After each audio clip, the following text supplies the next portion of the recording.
because the final topic I've got for you, Trev, actually relates to, and I think this is a great clip. And as a player, fair play to Dan Kennett from sharing this and his thoughts, because I like this type of discussion. I hate when people say it's definitely this, it's definitely that. It's never about that. This is what fan debate is about, how you see things in your opinion. But to give full disclosure and full context, let's just listen to a quick clip from Dan around the Champions League and the Premier League. Can I just put it in writing now? I just want to be on the record now, and I would say I would happily lose every single game in the Champions League group stage if it guaranteed us winning the Premier League again this season. I would do that right now. I'd sign me up. Just give me the Premier League, please. There. I'll never get. I will never get bored of winning the Premier League. That's never. Well, there's people who subscribe to Up who are burning their protractors and rulers and spirit levels as we speak. And Excel is now getting lighter fluid poured upon it. But I've got to ask, I am going to go full disclosure from me early doors on this one a bit differently, Trev.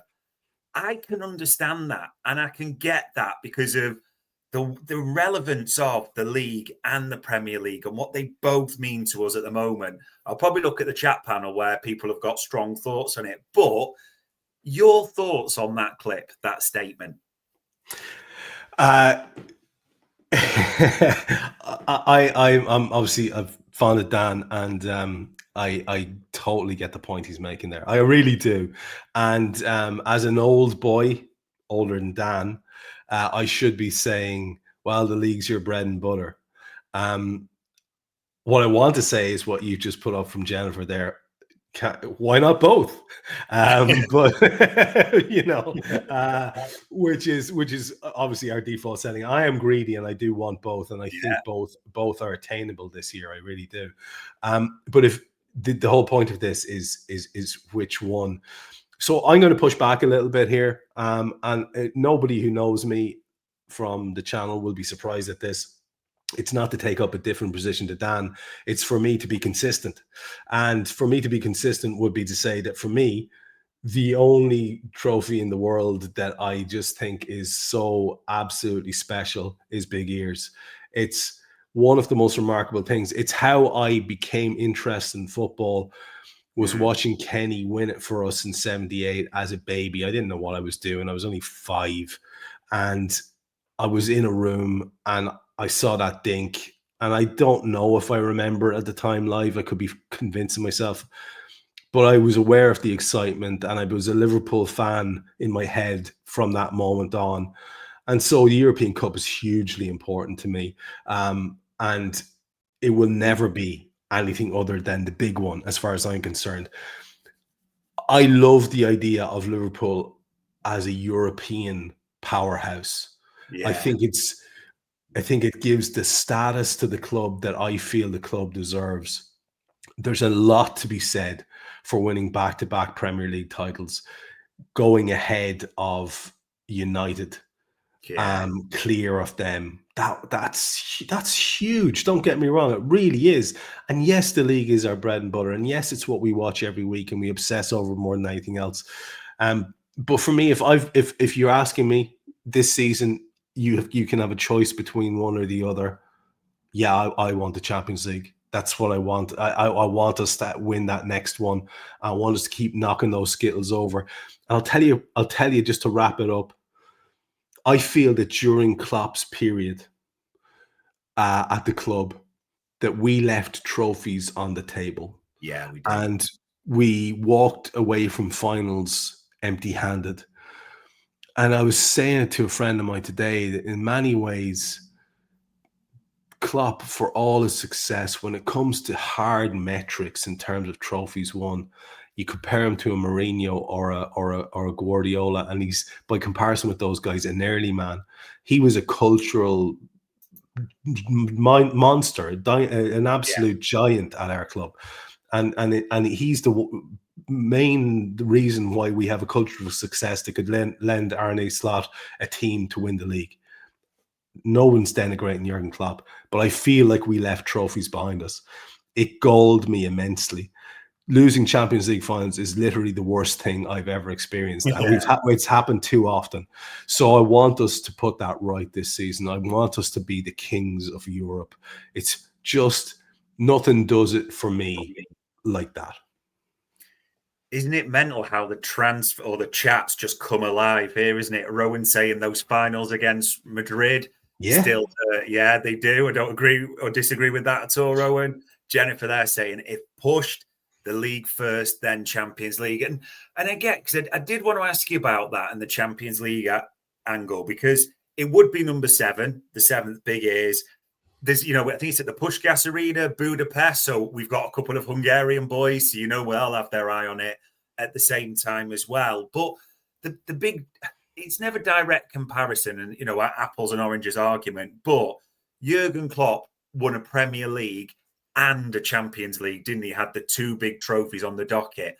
Arne Slot's tick one of the boxes. Does it feel like if he bought a Champions League, there's absolutely no debate about where he stands in that elite pantheon of Liverpool managers, head coaches as well?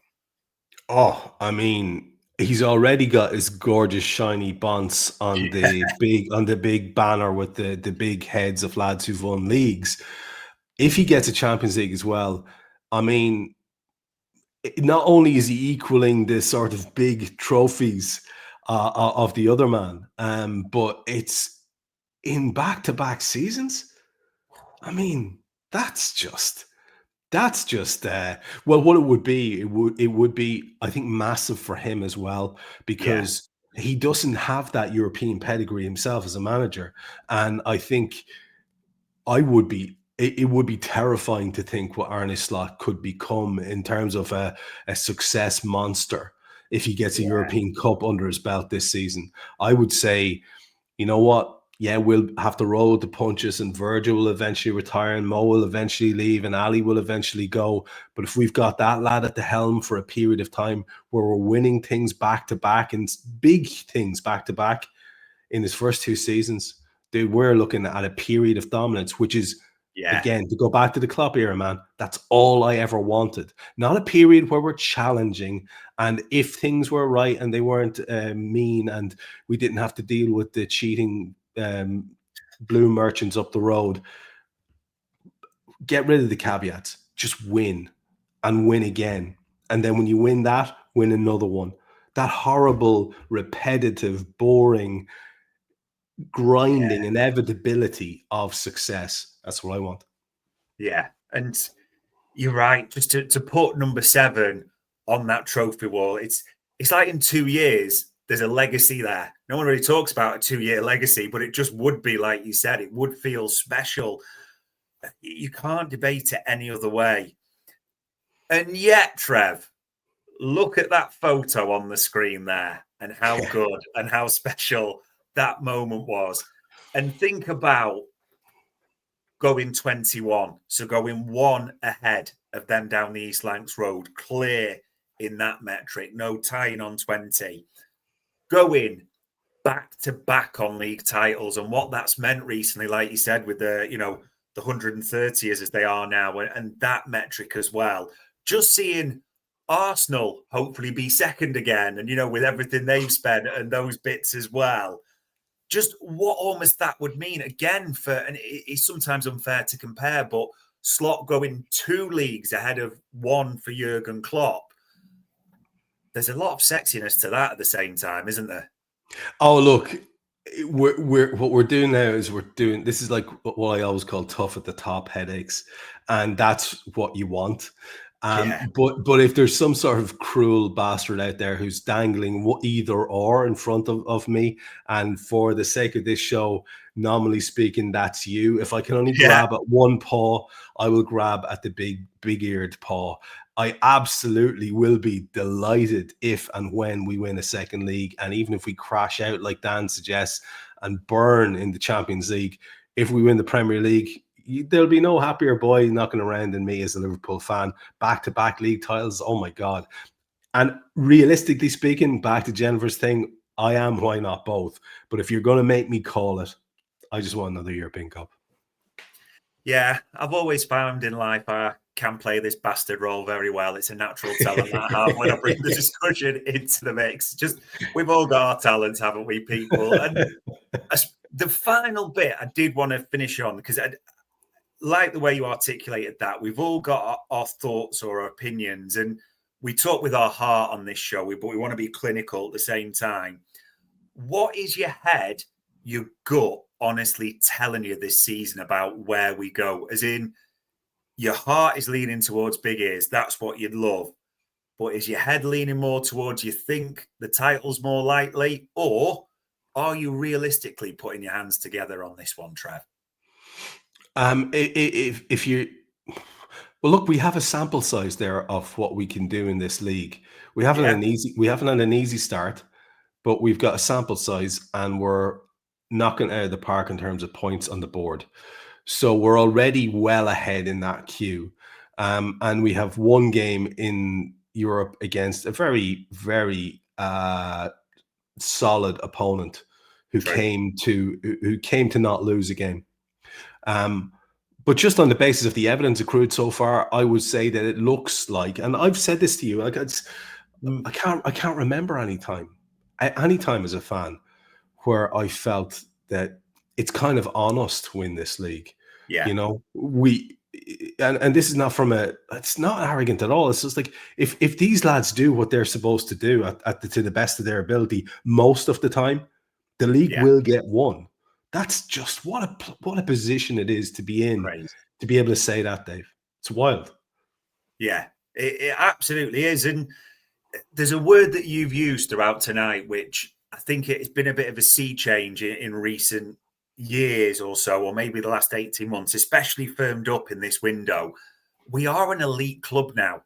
And an elite club should be winning the biggest prizes. Elite clubs expect to win the biggest prizes, don't they? It's almost a case of, if we win the Premier League, you almost expect that. And it's all right to say, we maybe be disappointed, like you said, could we have left a trophy on the table there by not winning the Champions League as well? It's all right, even if it's the other way around as well, to have those expectations. That's absolutely what an elite club does.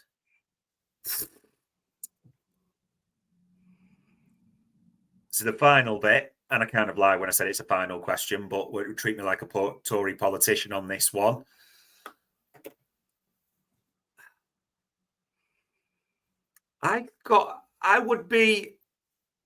My prediction now, I think we'll win the league, and this could well come back to bite me on the arse properly. I think we'll win the league, and I think we'll get to the later stages of the Champions League, like the quarters, the semis, at which point depends on draw. You need a little bit of luck, injuries and all that.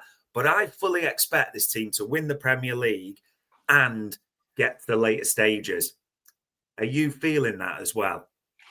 I think I've never felt more confident of Liverpool doing the big two. None of those years where we were going for the quad, in inverted commas, did I feel that sort of quiet calmness about this. It's because of the additions that we've made to an already great squad. Now, we did lose quite a lot of firepower for various reasons in terms of the attack, but our attack looks very healthy now. And I think if we can make an addition, like a proper addition in January, I would fancy us for both. And I can't believe I'm saying that. I was the kind of guy who would always say, keep a hat on it there, keep a lid on your expectations. Right now I'm saying, why not? Why shouldn't I feel confident about us doing both?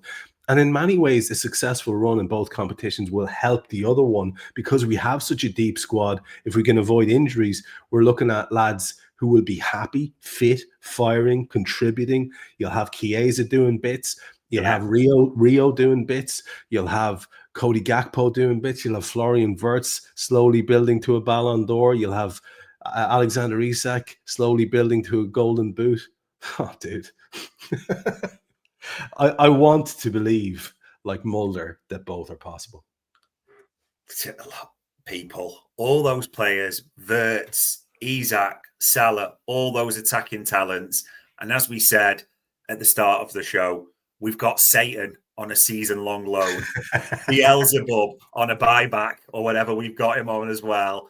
We are the Devil's Club. could it be our year in both?